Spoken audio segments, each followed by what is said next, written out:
Hi student, कैसे हैं आप। My name is Vidyasagar Srivastava. देखो स्टूडेंट, इस समय हम लोग पढ़ रहे हैं जेईई मेन का पेपर सलूशन जो 24 जून 2022 को हुआ था। इसका हमने आज लिया है question number 17।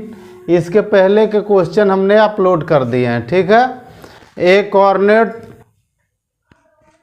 A Carnot engine whose heat sinks at 27 degree.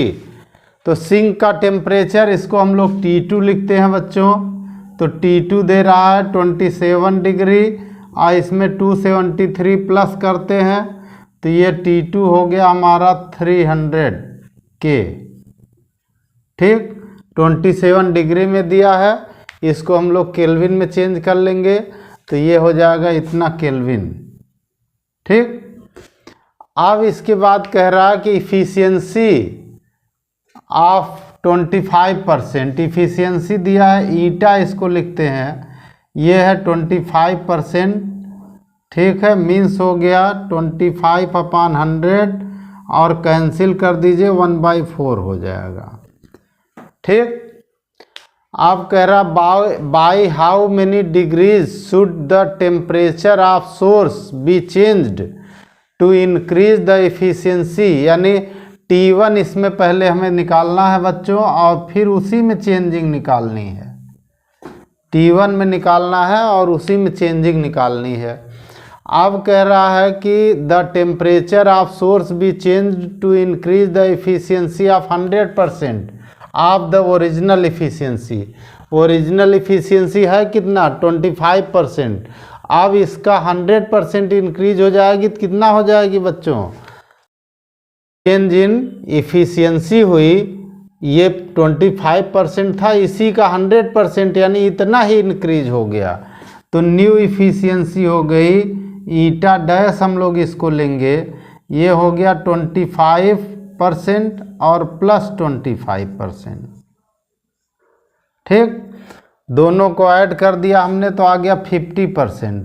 Okay बच्चों, और 50% को अगर हम ऐसे रेशियो में कर लें तो 50/100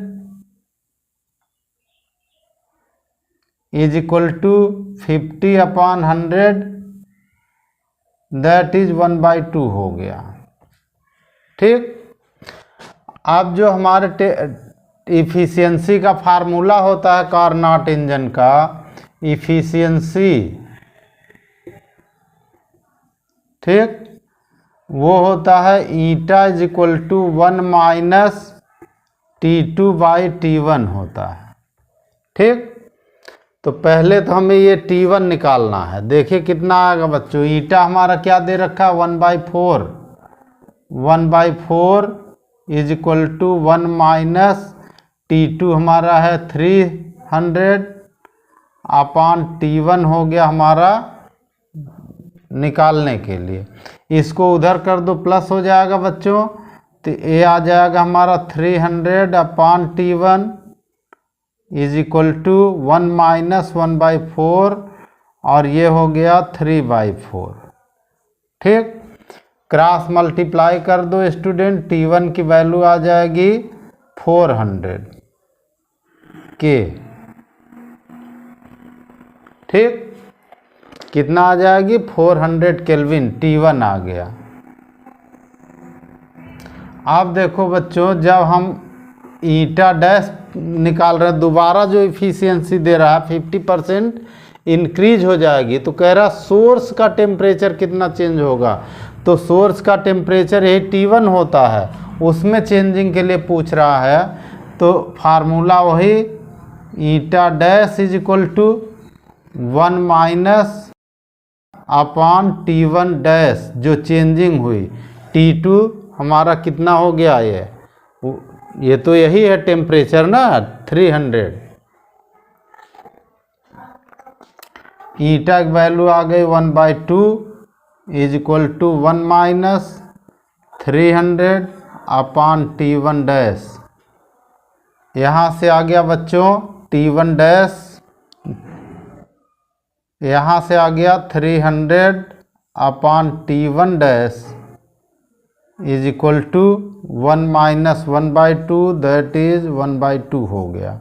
क्रॉस मल्टीप्लाई कर दो बच्चों, T1 dash is equal to आ गया 600 केल्विन। ठीक, ये हमारा एक आंसर यहाँ आ गया, एक यहाँ आ गया। दोनों चेंज इन टेम्परेचर बताना है, तो चेंज क्या होगा बच्चों, T1 डैश माइनस T1, तो डेल्टा T हो गया। ठीक, T1 डैश माइनस T1, और ये वैल्यू इन दोनों में से माइनस कर दिया बच्चों, तो 200 केल्विन आया। एक बात हमारा ध्यान दीजिएगा बच्चों कि चेंजिंग में जो केल्विन का होता है वही डिग्री सेंटीग्रेड का होता है।